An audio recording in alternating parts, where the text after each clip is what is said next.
wá gbọ́ ṣíṣe àti máṣe tòní gẹ́gẹ́ bí irúfẹ́ ìràwọ̀ tí ò ń lò.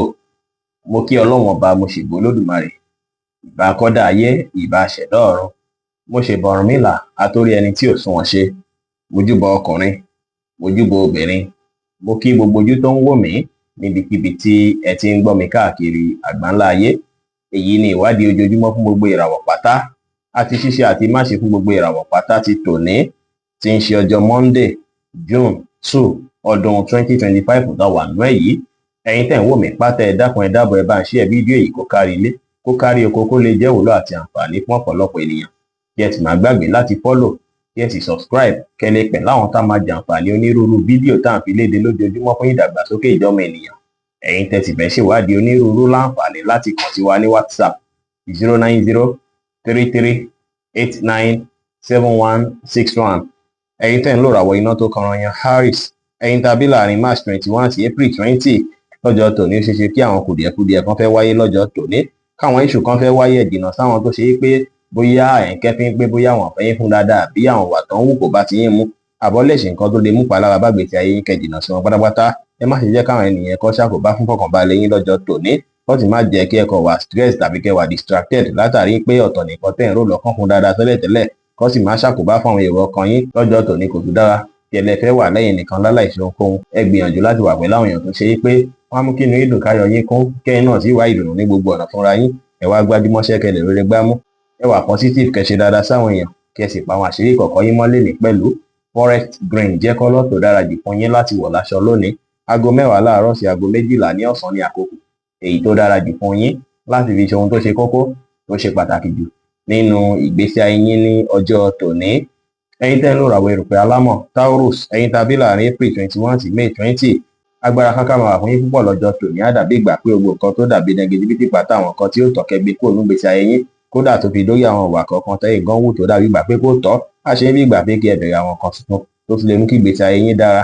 Ọjọ́ tòní dára láti fi reflect nípa ìgbésí ayé yín, kí ẹ wòye sí ìgbésí ayé yín fínífíní, kí ẹ rí dájú pé ara yín yá gágá, kí ẹ gbájúmọ́ ibi tẹ́ ń lọ, bẹ́ẹ̀ sì ni kẹ́ tẹpá mọ́ṣẹ́, kẹ́ ṣe dáadáa sáwọn èèyàn, kí ẹ rẹra yín lẹ̀, kí ẹ sì wà determine dára. Pink jẹ́ kọ́lọ̀ tó dára jù fún yín láti wọ̀ láṣọ lónìí. Aago 5:20 ní ìrọ̀lẹ́ sí aago 7:20 ní àṣálẹ́ ní àkókò èyí tó dára jù fún yín láti fi ṣe ohun tó ṣe kókó tó ṣe pàtàkì jù nínú ìgbésí ayé yín ní ọjọ́ tòní. Ẹ̀yin tẹ́ ń lò ràwọ̀ afẹ́fẹ́ aláwàdà Gemini, ẹ̀yin tàbí láàrin May 21 sí June 21, ọkàn yín á balẹ̀ pẹ̀sẹ̀, múdù yín sì máa dára púpọ̀ lọ́jọ́ tòní. Ó dára kí ẹ lo àkókò àti ìgbà tó dára pẹ̀lú mọ̀lẹ́bí àti àwọn ọ̀rẹ́, ìyẹn máa bí kí ìbáṣepọ̀ yín tún dánmọ́rán dáadáa. Tó bá ṣe é pé àwọ̀ tí ń wáyé láàrin èèyàn àti èèyàn kan látijọ́ mẹ́ta lọ́jọ́ tòní, kẹ́ rí dájú pé ṣiṣẹ́ lórí tí gbogbo ẹ ṣe fẹ́ rọlẹ̀ pátápátá. Ó wá ṣeé ṣe kí mọ̀lára yín rí bákan lọ́jọ́ tòní, ṣùgbọ́n ẹ má ṣe ròyìn gbogbo ẹ̀ máa tó kẹ́sẹ̀ ńlẹ̀. Ẹ má kàn dídí bó ṣe yẹ lọ lórí ohunkóhun, ẹ má ṣe lè ohun tẹ́ lè mú ṣe fẹ́nikẹ́ni. Ẹ ṣe dáadáa sáwọn èèyàn, kí ẹ sì bá àwọn èèyàn ṣe pẹ̀lú àwàdà àti ẹ̀rín léni. Pink jẹ́ kọ́lọ̀ tó dára jù fún yín láti wọ̀ láṣọ lónìí. Aago 2 ní ọ̀sán sí aago 3 ní ọ̀sán ní àkókò èyí tó dára jù fún yín láti fi ṣe ohun tó ṣe kókó tó ṣe pàtàkì jù nínú ìgbésí ayé yín ní ọjọ́ tòní. Ẹ̀yin tẹ́ ń lò ràwọ̀ omi agbára Cancer, ẹ̀yin tàbí láàrin June 22 sí July 22, ìgboyà máa wà púpọ̀ fún yín lọ́jọ́ tòní. Á ṣe yín bí ìgbà pé kí ẹ tún ní ìmọ̀ sí, kí ẹ tún ní òye sí, kí ẹ tún lékún nínú ọgbọ́n àti ìmọ̀ sí lọ́jọ́ tòní. Ó dára kẹ́fì nìkan nípa nǹkan tuntun tí ó tún lè ran ìgbésí ayé yín lọ́wọ́. Àwọn nǹkan tí ẹ bá ní bí ẹ̀bùn tuntun lọ́jọ́ tòní á ràn yín lọ́wọ́ lọ́jọ́ iwájú. Ẹ tẹpá mọ́ṣẹ́, ẹ rẹra yín lẹ̀, kẹ́ ṣe nǹkan yín létòlétò, kẹ́ ti fọgbọ́n àtòyé tọ́lọ́run pé ṣe ohunkóhun léni pẹ̀lú. Royal Blue jẹ́ kọ́lọ̀ tó dára jù fún yín láti wọ̀ láṣọ lónìí. Aago 4 ní ìrọ̀lẹ́ sí aago 5 ní ìrọ̀lẹ́ ní àkókò èyí tó dára jù fún yín láti fi ṣe ohun tó ṣe kókó tó ṣe pàtàkì jù nínú ìgbésí ayé yín ní ọjọ́ tòní. Ẹ̀yin tẹ́ ń lò ràwọ̀ iná tó gbóná riri Leo, ẹ̀yin tàbí láàrin July 23 sí August 22, ìgboyà máa wà fún yín, tẹ̀sí máa ní determination tó pọ̀. Ọjọ́ tòní dára púpọ̀ láti fi address àwọn challenges kéékèèké tó ń wáyé nínú ìgbésí ayé yín, kí ẹ rí dájú pé ẹ mójútó wọn. Tẹ́ bá báwọn èèyàn sọ̀rọ̀ lọ́jọ́ tòní, ẹ rí dájú pé ẹ̀sùn títẹ̀ ṣòdodo pẹ̀lú wọn lọ́jọ́ tòní. Ẹ má ṣàṣejù lórí ohunkóhun, ẹ tẹpá mọ́ṣẹ́, kẹ́ wà positive, kí ẹ sì fọgbọ́n àtòyé tọ́lọ́run pé ṣe ohunkóhun léni pẹ̀lú. Aago 4:15 ní ìrọ̀lẹ́ sí aago 5:15 ní ìrọ̀lẹ́ ní àkókò èyí tó dára jù fún yín láti fi ṣe ohun tó ṣe kókó tó ṣe pàtàkì jù nínú ìgbésí ayé yín lónìí, tí kọ́lọ̀ purple sì jẹ́ kọ́lọ̀ èyí tó dára jù fún yín láti wọ̀ láṣọ ní ọjọ́ tòní. Ẹ̀yin tẹ́ ń lò ràwọ̀ erùpẹ̀ funfun Virgo, ẹ̀yin tàbí láàrin August 23 sí September 23, àkókò àṣeyọrí ló dé yìí o, ẹ máa débi tí ẹ fẹ́ dé, àwọn nǹkan tí ẹ ń fẹ́ fún dáadáa ó ṣeé ṣe kí wọ́n tó yín lọ́wọ́ lọ́jọ́ tòní. Láàyè iṣẹ́ ẹ máa rí ṣe dáadáa tó ṣe pé gbogbo nǹkan kíkan tẹ́ bá dáwọ́lé àṣeyọrí ni ti yín lórí rẹ̀ lọ́jọ́ tòní o. Ẹ ṣòtítọ́ ẹ ṣòdodo láwùjọ àwọn èèyàn, ẹ tẹpá mọ́ṣẹ́ kẹ́ ṣe dáadáa sáwọn èèyàn kí ẹ sì ṣe nǹkan yín létòlétò léni pẹ̀lú. Ẹ gbọ́dọ̀ wọ aṣọ orange léni o, látàrí pé orange jẹ́ kọ́lọ̀ tí ó dára rárá fún yín láti wọ̀ láṣọ lónìí. Ṣùgbọ́n aago 3 kọjá ìṣẹ́jú 15 lọ́sàn-án sí aago 4 kọjá ìṣẹ́jú 15 ní ìrọ̀lẹ́ ní àkókò èyí tó dára jù fún yín láti fi ṣe ohun tó ṣe kókó tó ṣe pàtàkì jù nínú ìgbésí ayé yín ní ọjọ́ tòní. Ẹ̀yin tẹ́ ń lò ràwọ̀ afẹ́fẹ́ má rí mi fún Libra, ẹ̀yin tàbí láàrin September 24 sí October 23, ẹ kí sára kẹ́ wòye sí àwọn tó rọ̀gbà yín ká pàápàá bóyá nu mọ̀lẹ́bí àbáwọn tó ṣe é pẹjọ́ ń kóra yín kiri. Ẹ wòye tí bóyá èèyàn kan wà tí ó ń hùwà tó ṣe kó lè pa yín lára láàrin wọn. Ọjọ́ tòní ó ṣeéṣe kí nǹkan kékeré tó jẹ wọ́n bẹ́ẹ̀ kó fẹ́ wáyé lọ́jọ́ tòní láti ìfẹ́ kọ̀ọ̀kan yín poròrò tó àtọjọ́ tòní. Lẹ́ni ẹ má wulẹ̀ bọ́dá rárá nípa rẹ̀, kí ẹ rí dájú pé ẹ wà active kí ẹ sì kíyèsára dáadáa àwọn tó jẹ́ ọ̀rẹ́ àbí mọ̀lẹ́bí lọ́jọ́ tòní. Bá wọ̀nyí láti kàn sí mọ̀lẹ́bí àtàwọn ọ̀rẹ́ àbáwọn alásùnmọ́ yín tẹ́ nífẹ̀ẹ́ sí, ẹ láǹfààní láti ṣe bẹ́ẹ̀ lẹ́ni kò sí problem. Ṣùgbọ́n gbogbo nǹkan tó bá dàbí kùdìẹ̀kudiẹ èyí tó ṣe pé ọ̀rọ̀ kan tẹ́lẹ̀ tó bá wáyé yìí fúnra lára yín náà ni kí ẹ wulẹ̀ mójútó wọn kí ẹ lè mórí bọ́ ń bẹ̀. Ẹ rẹra yín lẹ̀kẹ̀ ṣe dáadáa sáwọn èèyàn, ẹ pọ́n tèwe tàgbà lé kí ẹ sì wà determine léni dára.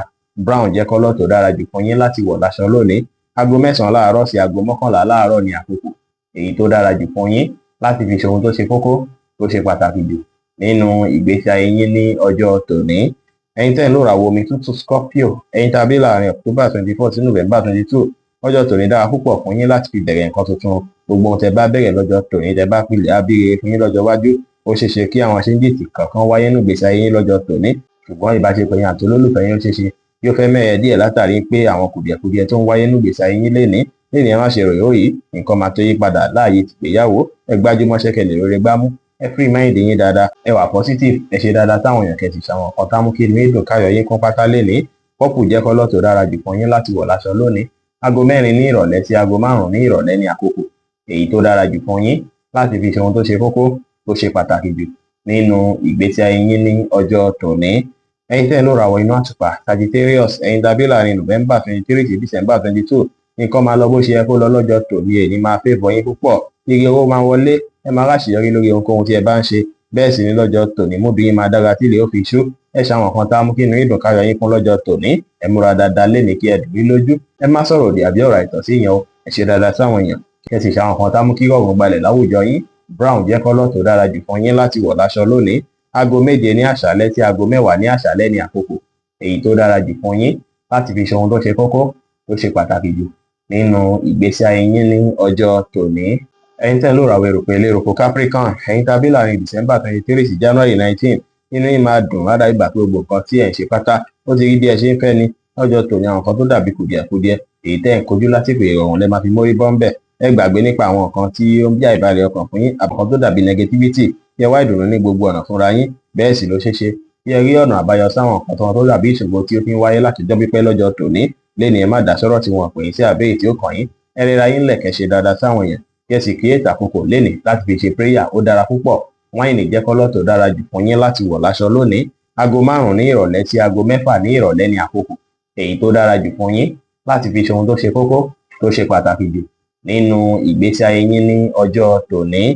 Ẹ̀yin tẹ́ ń lò ràwọ̀ afẹ́fẹ́ oníbínú Aquarius, ẹ̀yin tàbí láàrin January 20 sí February 19, ìbáṣepọ̀ tó wà láàrin ẹ̀yin àti olólùfẹ́ yín ó ṣeéṣe kó má fi bẹ́ẹ̀ dára tó lọ́jọ́ tòní, tó sì jẹ́ pé bóyá kùdìẹ̀kudiẹ tó bá wáyé lénìí ó ṣeéṣe kí ẹ má tètè rí yanjú lọ́jọ́ tòní. Tí olólùfẹ́ yín bá ń bínú lọ́jọ́ tòní, ẹ rí dájú pé ẹ fún wọn ní táìmù, kí ẹ fún wọn ní space díẹ̀, ìyẹn máa jẹ́ kí wọ́n padà rọlẹ̀. Ẹ má pẹ́jù níbi ìpéjọpọ̀ kí ìpéjọpọ̀ tí ẹ bá lọ tàbí tí ẹ bá wà lénìí tẹ́ bá wà comfortable. Ẹ má jà, ẹ má fàfàfà pẹ̀lú ẹnikẹ́ni, ẹ mọ́kàn balẹ̀ kí ẹ gbà láfíà láàyè. Ẹ bá àwọn èèyàn sọ̀rọ̀ pẹ̀lú ìfẹ́ kí ẹ sì fi ìgboyà ṣe ohunkóhun lénìí pẹ̀lú. White jẹ́ kọ́lọ̀ tó dára jù fún yín láti wọ̀ láṣọ lónìí. Aago 3 ní ọ̀sán sí aago 4 ní ọ̀sán ní àkókò èyí tó dára jù fún yín láti fi ṣe ohun tó ṣe kókó tó ṣe pàtàkì jù nínú ìgbésí ayé yín ní ọjọ́ tòní. Ẹ̀yin tẹ́ ń lò ràwọ̀ omi tí kì í ru Pisces, ẹ̀yin tàbí láàrin February 20 sí March 20, ẹ máa fẹ́ wòye sí àwọn ìgbésẹ̀ tẹ́ ń gbé àtàwọn nǹkan tó ń wọ̀nyí lọ́jọ́ tòní. Nǹkan tẹ́ máa ń nífẹ̀ẹ́ sí jù lọ́jọ́ tòní náà ní ìfọ̀kànbalẹ̀. Ẹ relax lọ́jọ́ tòní látàrí pé látijọ́ mẹ́ta náà ni ẹ ti ń go through oríṣiríṣi, ẹ sì ti ń tẹpá mọ́ṣẹ́. Ẹ wà nílé kí ẹ relax, kí ẹ gbà láfíà láàyè, kí ẹ free mind yín, kí ẹ wà positive, kí ẹ má ṣe kòkòrò kan di bó ṣe yẹ lọ, kí ẹ má sọ ohun tó lágbára jẹ̀ ní lọ. Ẹ fèpé àti àyà hàn sí àwọn ènìyàn. Green jẹ́ kọ́lọ̀ tó dára jù fún yín láti wọ̀ láṣọ lónìí. aago 4 ní ìrọ̀lẹ́ sí aago 6 ní ìrọ̀lẹ́ ní àkókò èyí tó dára jù fún yín láti fi ṣe ohun tó ṣe kókó tó ṣe pàtàkì jù nínú ìgbésí ayé yín ní ọjọ́ tòní. Bí ó ṣe jẹ́ nìyẹn fún gbogbo irúfẹ́ ìràwọ̀ méjìlá tó wà pátá. Ẹ̀yin tẹ́ ń wò mí pátá, ẹ má gbàgbé pé Ọlọ́run Ọba Olódùmarè nìkan lọba tó ní ìmọ̀ jùlọ. Lẹ́yìn tẹ́ fẹ́ ṣèwádìí onírúurú, ẹ láǹfààní láti kàn sí wa ní WhatsApp 09033897161. Ire gbogbo á jẹ́ tiwa lónìí, lọ́sẹ̀ yìí, lóṣù yìí àti ní gbogbo ọjọ́ ayé wa láṣẹ Èdùmàrè. Ire o.